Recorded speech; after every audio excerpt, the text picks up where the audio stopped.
வணக்கம் சார், எப்படி இருக்கீங்க? வணக்கம் வணக்கம் வணக்கம். ஆக்சுவலி சார் ஃபர்ஸ்ட் உங்களை பார்த்த உடனே கேட்கலாமான்னு தெரியல, ஆனா கேட்கணும்னு தோணுது. இல்ல லேடிஸ் கேட்டா சார் கோச்சிக்க மாட்டாரு. அதனால உங்களோட வயசு சார், ஏன்னா இப்பவுமே எனக்கு ஜப்பானில் கல்யாணராமன் பார்த்த மாதிரியே இருக்கு. முனுசாமி அந்த மாதிரி இருக்கு. அது எப்படி சார், எப்படி என்ன ஏஜ் அது சொல்லுங்க சார். என்னுடைய சினிமா வயது 55. 55 அப்ப நிஜ ஏஜ் வேணாம் சார், புரிஞ்சிருச்சு எனக்கு. ஏன்னா உங்களுடைய ஆரம்ப காலகட்டத்தில் வந்து ஆரணியிலிருந்து ஒரு சினிமா தாகத்தோட நீங்க வந்திருக்கீங்க. அப்ப வரும்போது உங்க ஃப்ரெண்டு சொன்னாராம், நான் வந்து இப்படி சென்னைக்கு தான் போறேன், சினிமால தான் பணியாற்ற போறேன், வரியா என் கூட அப்படின்னு கேட்டதுக்கு அப்படியே கை பிடிச்சிட்டு வந்துட்டீங்களாமா. ஸோ அப்போ அந்த கதையை சொல்லுங்க சார். ஃபர்ஸ்ட் சினிமா ஆர்வம் எப்படி வந்தது? ஆரணியிலேருந்து இங்கே வரத்துக்கான புஷ் என்ன? இந்த நண்பர் வந்து இங்கே வரும்போது வந்து ஒரு பத்திரிகை ஆரம்பிக்கிறதுக்காக வந்தார். அந்த பத்திரிகையில் பணியாற்றுறதுக்கு தான் என்னை கூப்பிட்டு வந்தார். அவருக்கு சினிமா உலகத்தில் தொடர்பு இருந்தது. அதுதான் என்னை சினிமாக்குள்ளே கொண்டு வந்தது அப்படின்னு சொல்லலாம். அந்த காலகட்டத்தில் மாரா அப்படின்னு ஒரு ரைட்டர் இருந்தார். மா ராமச்சந்திரனுடைய பேர். மாரா அப்படின்ற பேரில் எம்ஜிஆர், சிவாஜி, ரவிச்சந்திரன் இப்படி எல்லாருக்குமே வசனம் எழுதினவர் அவர். நாகேஷ் வந்து சினிமா உலகத்தில் வந்து வர்றதுக்கு ஒரு முக்கியமான கருவி அவர். ஏன்னா மாராவுடைய நாடகங்கள் பலவற்றில் வந்து நாகேஷ், பாலாஜி இவங்களாம் நடிச்சிருக்காங்க. அந்த அளவுக்கு அவங்களோடலாம் க்ளோஸ் கான்டாக்டு. அவர் வந்து இந்த தெல்லூர் தர்மராஜன் நான் சொல்கிறேன்னா அவருடைய மிக நெருங்கிய நண்பர். அதனால் அவருடைய அறிமுகம் எனக்கு கிடைச்சது. அப்பா ஒரு படம் பண்ணுறதா இருந்தார், அக்காவுக்கு கல்யாணம் அப்படின்னு. அந்த படம் வரல. சரி, பூஜை போட்டு சாங் கம்போசிங்லாம் இருந்தது. ஷாம் அப்படின்றவர் தான் அதுக்கு மியூசிக் டைரக்டர். கவிஞர் கண்ணதாசன் பாட்டு எழுத வந்தார். அப்போ அவருக்கு வந்து 250 ரூபா சம்பளம் கொடுத்த நினைவு இருக்குது எனக்கு. அவர் தான் எனக்கு ஆக்சுவலாக மா ராமச்சந்திரன் மூலமாக தான் அவருடைய நண்பரான ஜி ராமகிருஷ்ணன் அறிமுகம் கிடச்சிது. அவர் அப்போ ஸ்நேகிதி அப்படின்னு ஒரு படம் எடுத்துகிட்டு இருந்தார். அதில் வந்து ஜெமினேசன், சரோஜதேவி, ரவிச்சந்திரன், பாரதி 4 பேர் நடித்தாங்க. அதுதான் நான் பத்திரிகை தொடர்பானாக பணியாற்றிய படம். அந்த படம் 1970ஆம் ஆண்டு வெளியாச்சு.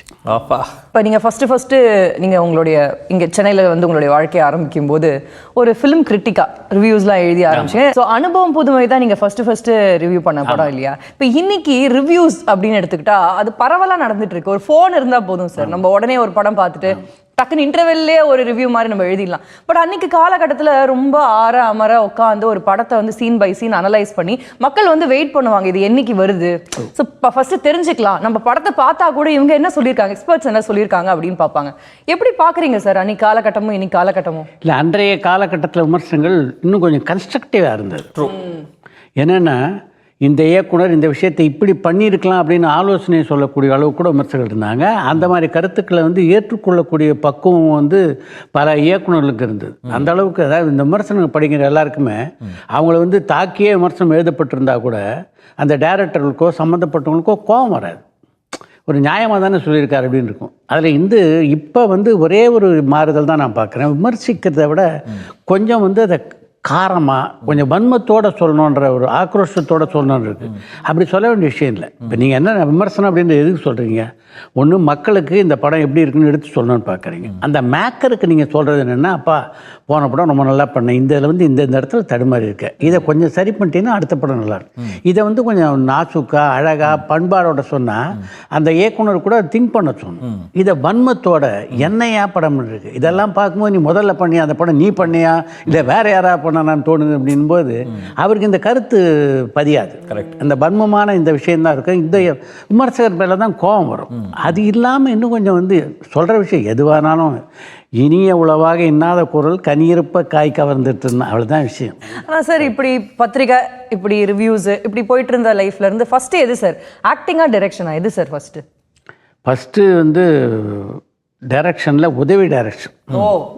உதவி இயக்குனர்.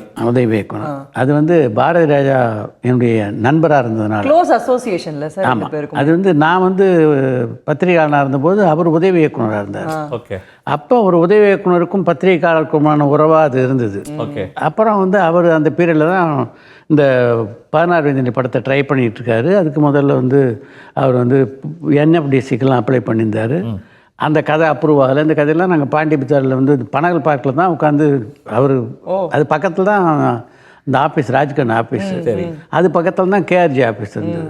அதனால் ஆமாம், கேஆர்ஜிக்கும் நான் தான் வந்து பத்திரிகை தொடர்பாளர் அவருடைய படங்களுக்கெல்லாம். அதனால் வந்து பனகல் பார்க் தான் ஜங்ஷன். அங்கே வந்து ஒரு 1 hour உட்காந்து பேசுவோம், கதையெல்லாம் பேசிட்டு அப்புறம் அவர் பஸ் ஏறி அந்த 9 hour நான் தப்பேன். இப்போ இருக்கிற சில விஷயங்கள்லாம் அப்போ இருந்திருந்தா செம்மையாக இருக்கும் அப்படின்னா நீங்கள் எதை இப்போ இருக்கிற விஷயத்த அப்போ எடுத்துகிட்டு போயிருப்பீங்க நீங்கள்?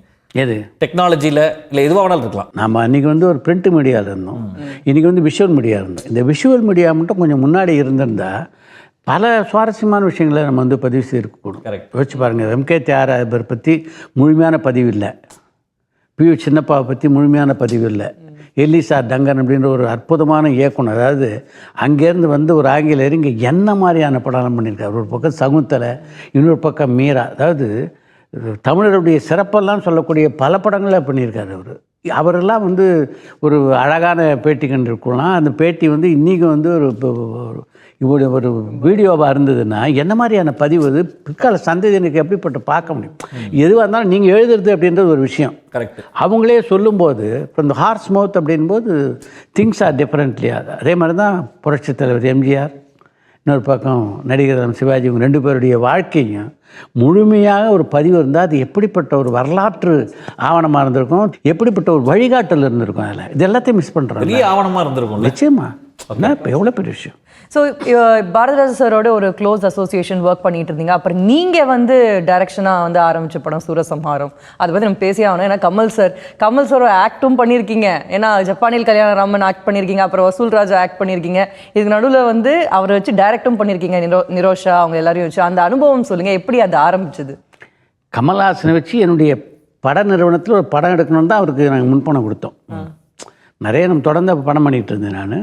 அப்போ வந்து நம்ம கம்பெனியில் ஒரு படம் பண்ணோன்ட்டு நான் டைரக்டர் ஆகிறதுக்கு காரணம் வந்து அந்த படத்தை நான் டைரக்ட் பண்ணதுக்கு காரணம் குறிப்பாக கமல்ஹாசன் தான். நான் பாரதிராஜேந்து ஒர்க் பண்ணிட்டு இருந்தபோதே அடுத்து ஒரு படம் டைரக்ட் பண்ணலான்னு இருந்தால் கூட நான் டைரக்ட் பண்ண நினச்சது ரேவதி கதாநாயகியாக நடிக்க, மோகன் ஹீரோவை நடிக்க ஒரு படம் பண்ணலாம் அப்படின்றது தான் என்னுடைய ஐடியா. அதுக்கு தான் நான் பேசிக்கிட்டு இருந்தேன். கமல்கிட்ட ஒரு மாதிரி என்ன ரொம்ப நாள் ஆச்சு நம்ம அட்வான்ஸ் கொடுத்து எப்போ தான் படம் பண்ண போகிறோம் அப்படின்னு கேட்கும்போது, நீ பண்ணுறியா சொல்லு, நான் 3 மாதத்தில் கால்ஷீட் கொடுக்குறேன்னாரு. ஓகே. அப்படி அவர் தான் நான் டைரக்டர் ஆனேன் அப்படின்னா அதுக்கு காரணம் வந்து கமல்ஹாசன் தான். ஸோ நிறைய விஷயத்தை பற்றி பேசிகிட்டு இருக்கிறப்ப இதையும் இந்த இடத்துல சொல்லியே ஆகணும். சார் வந்துட்டு நேஷ்னல் அவார்டுடைய ஒரு ஜூரியும் கூட. நிறைய படங்களுக்கு போய் நீங்கள் உட்காந்து அந்த அனலைஸ்லாம் பண்ணியிருக்கிறீங்க.